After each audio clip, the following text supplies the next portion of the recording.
Assalamualaikum warahmatullahi wabarakatuh.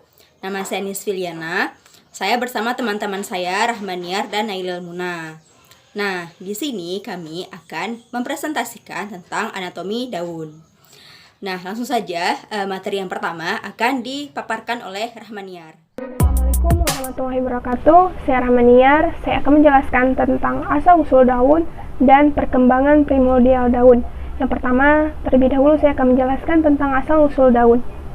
Daun pasti berevolusi lebih dari satu kali. Berdasarkan strukturnya, mereka diklasifikasikan menjadi dua jenis. Ada daun mikrofil yang tidak memiliki venasi kompleks yang dikenal dengan enasi, dan ada juga daun megafil, daun yang berukuran besar dan memiliki venasi yang kompleks yang mungkin timbul dari modifikasi kelompok cabang.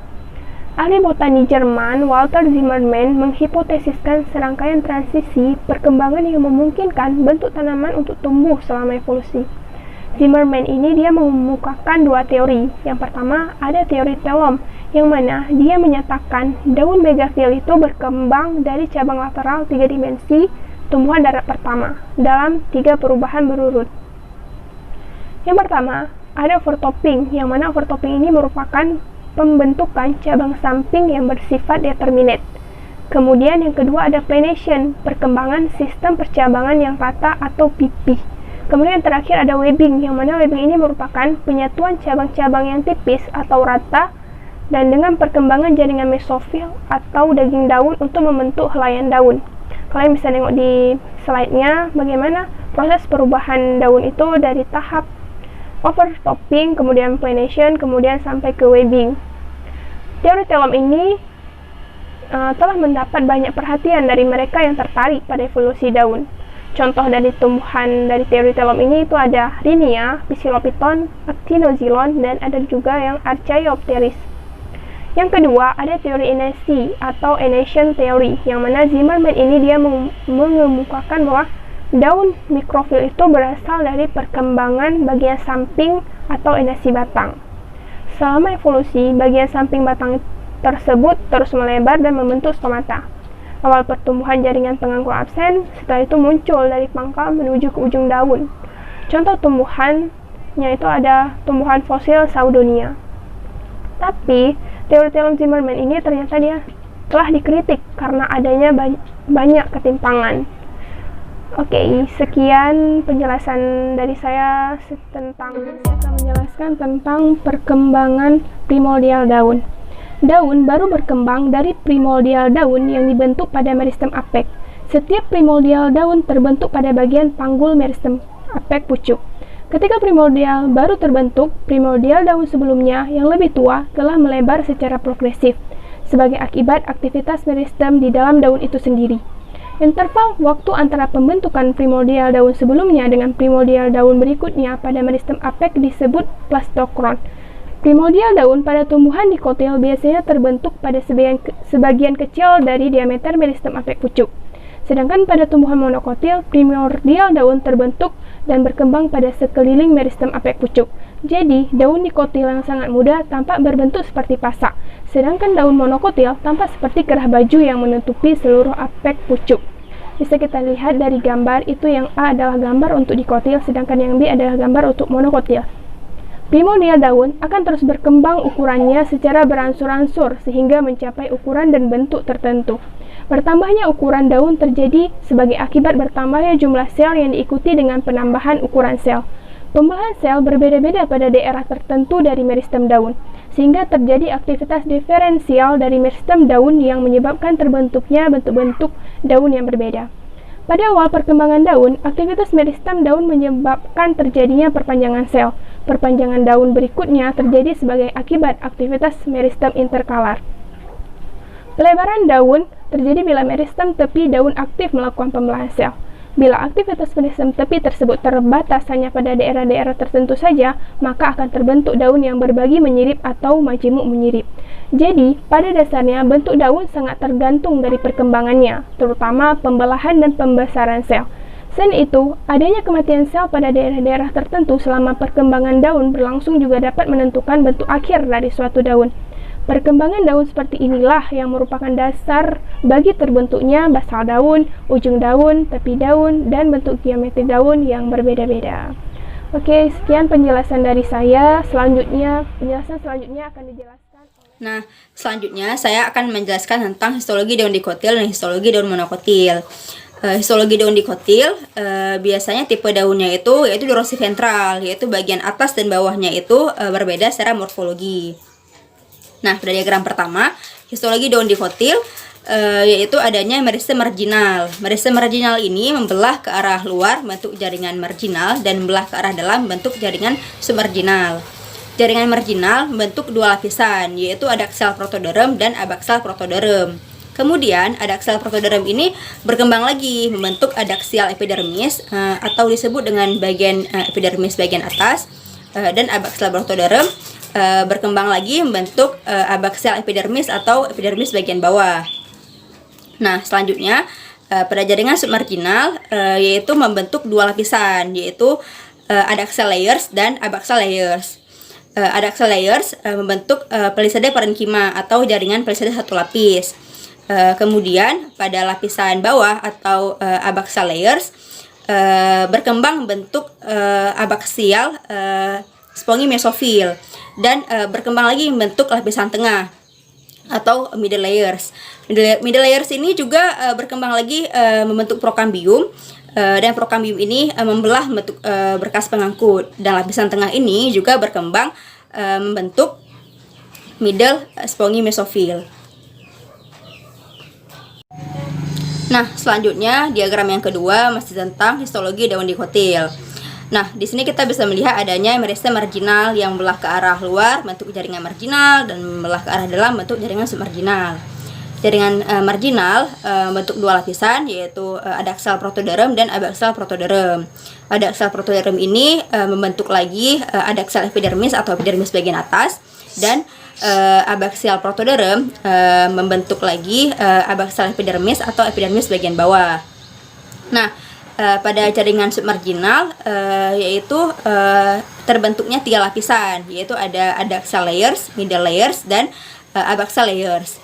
Nah, pada middle layers ini terdapat perbedaan dengan diagram yang pertama, karena di sini pada lapisan tengah ini yaitu berkembang lagi yaitu adanya adaxial tiers dan abaxial tiers, yaitu lapisan lebih dalam. Nah, adaxial tiers ini berkembang bentuk jaringan palisade bagian dalam dan juga membentuk lapisan spons bagian tengah. Nah, middle layers atau lapisan tengah juga berkembang membentuk prokambium. Kemudian prokambium ini membelah lagi membentuk berkas pengangkut. Kemudian abaxial tiers itu membentuk jaringan spongy mesofil. Nah, selanjutnya histologi daun monokotil. Tipe daunnya yaitu isobilateral, pada kedua sisi sama secara morfologi, meskipun masih dapat dibedakan antara adaksial dan abaksialnya. Nah, pada diagram kita bisa melihat adanya meristem marginal yang membelah ke arah luar bentuk jaringan marginal dan membelah ke arah dalam bentuk jaringan submarginal. Pada jaringan marginal ini bentuk dua lapisan, yaitu adaksial protoderm dan abaksial protoderm.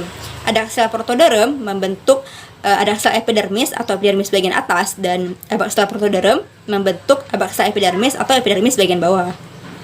Nah, pada jaringan submarginal membentuk dua lapisan, yaitu ada adaxial layers dan abaxial layers. Adaxial layers membentuk adaxial mesofil layers dan midrib thickening bundle sheet. Adaxial layers ini juga kemudian bentuk jaringan central layers dan procambial strands. Yang kemudian central layers ini membentuk central mesofil, dan procambial strands ini bentuk berkas pengangkut, yaitu xilem dan phloem. Nah, pada lapisan bawah atau abaxial layers yaitu membentuk bundle sheet abaxial mesofil layers. Assalamualaikum warahmatullahi wabarakatuh. Sebelumnya perkenalkan, nama saya Nailil Muna. Pada kesempatan ini saya akan menjelaskan tentang anatomi pada daun dikotil, monokotil, dan juga daun pinus. Nah, yang pertama itu saya akan membahas anatomi daun dikotil. Nah, yang pertama itu adalah lapisan epidermis. Nah, daun itu ditutupi oleh kedua permukaannya itu masing-masing oleh selapis epidermis. Nah, permukaan luar epidermis ini dilapisi oleh kutikula, baik lapisan kutikula yang tebal maupun lapisan kutikula yang tipis. Nah, lapisan kutikula ini dibentuk dari kutin. Nah, manfaat adanya kutikula ini dapat menyebabkan air itu tidak dapat melewati epidermis, dan juga dengan adanya kutikula ini dapat berkurangnya terjadinya transpirasi. Nah, perlu juga kita ketahui bahwa epidermis ini juga berfungsi sebagai mencegahnya masuknya patogen ke bagian dalam daun. Nah, kemudian juga pada lapisan epidermal itu terdapat stomata. Nah, stomata ini paling banyak kita temukan pada permukaan bawah daun dorsiventral. Nah, kemudian yang kedua ada jaringan mesofil. Jaringan mesofil ini merupakan jaringan daun di antara jaringan epidermis atas maupun dan jaringan epidermis bawah. Nah, terdiri dari atas jaringan parenkim yang berdinding tipis. Nah, jaringan mesofil daun ini memiliki porsi terbesar di internal daun. Nah, pada umumnya sel-sel mesofil ini terdiri dari dua tipe. Yang pertama itu ada parenkim palisade dan parenkim spon. Nah, jaringan palisade ini biasanya itu terdiri dari parenkim yang silindris dan juga panjang. Nah, posisinya itu tegak lurus dengan permukaan epidermis. Jadi menyerupai bentuk tiang. Nah, kemudian selanjutnya itu jaringan spon. Jaringan spon ini tersusun longgar, kemudian juga dia tidak beraturan dengan ruang antar sel yang besar-besar di antara sel-selnya.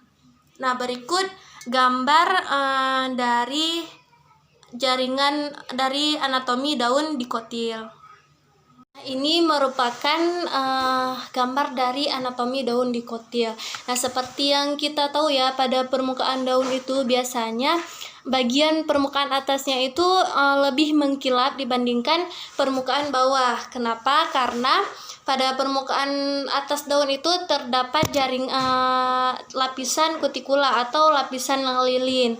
Kemudian di bawah lapisan kutikula baru terdapat lapisan epidermis. Nah, pada lapisan epidermis ini belum adanya kloroplas, sehingga pada jaringan epidermis belum terjadinya fotosintesis.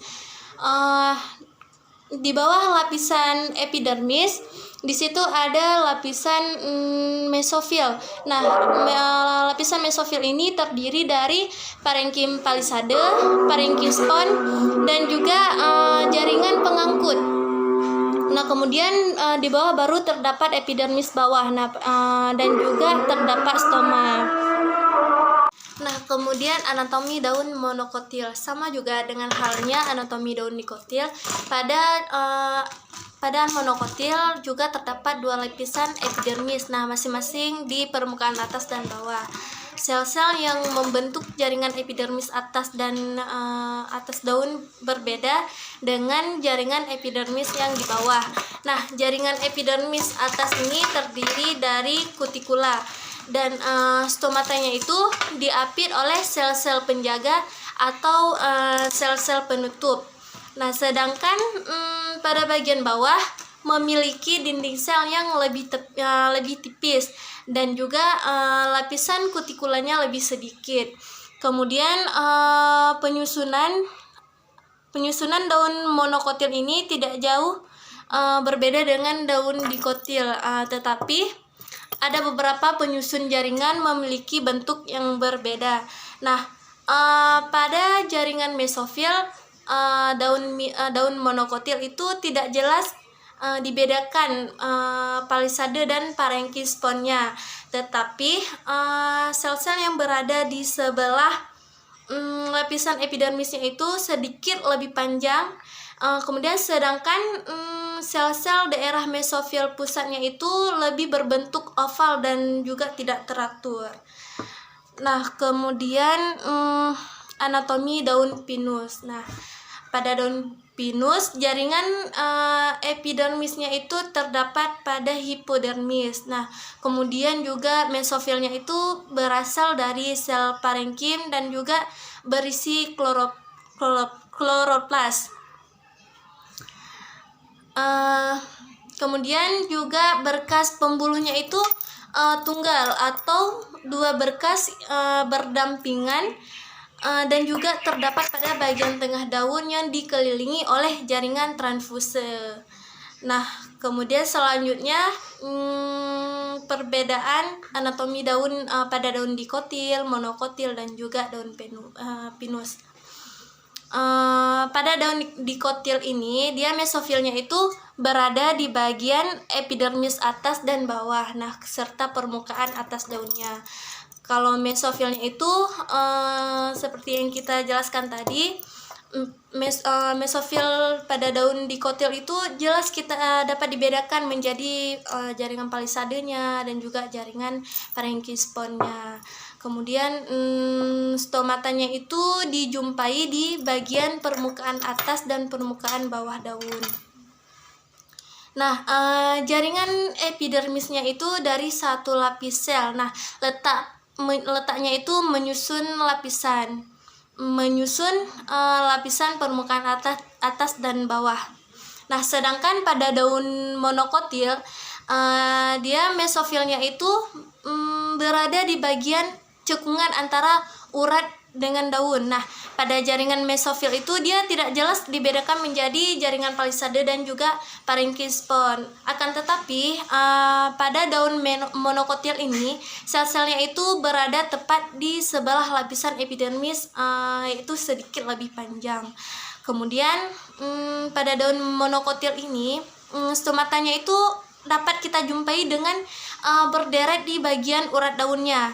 Nah, kemudian juga memiliki dua lapisan daun monokotil yang berada di bagian permukaan atas dan juga pada permukaan bawah daun. Nah, selanjutnya pada daun pinus. Nah, pada daun pinus ini mesofilnya itu juga berasal dari sel parenkim dan juga berisi dengan kloroplas. Nah, sehingga dapat melakukan fotosintesis.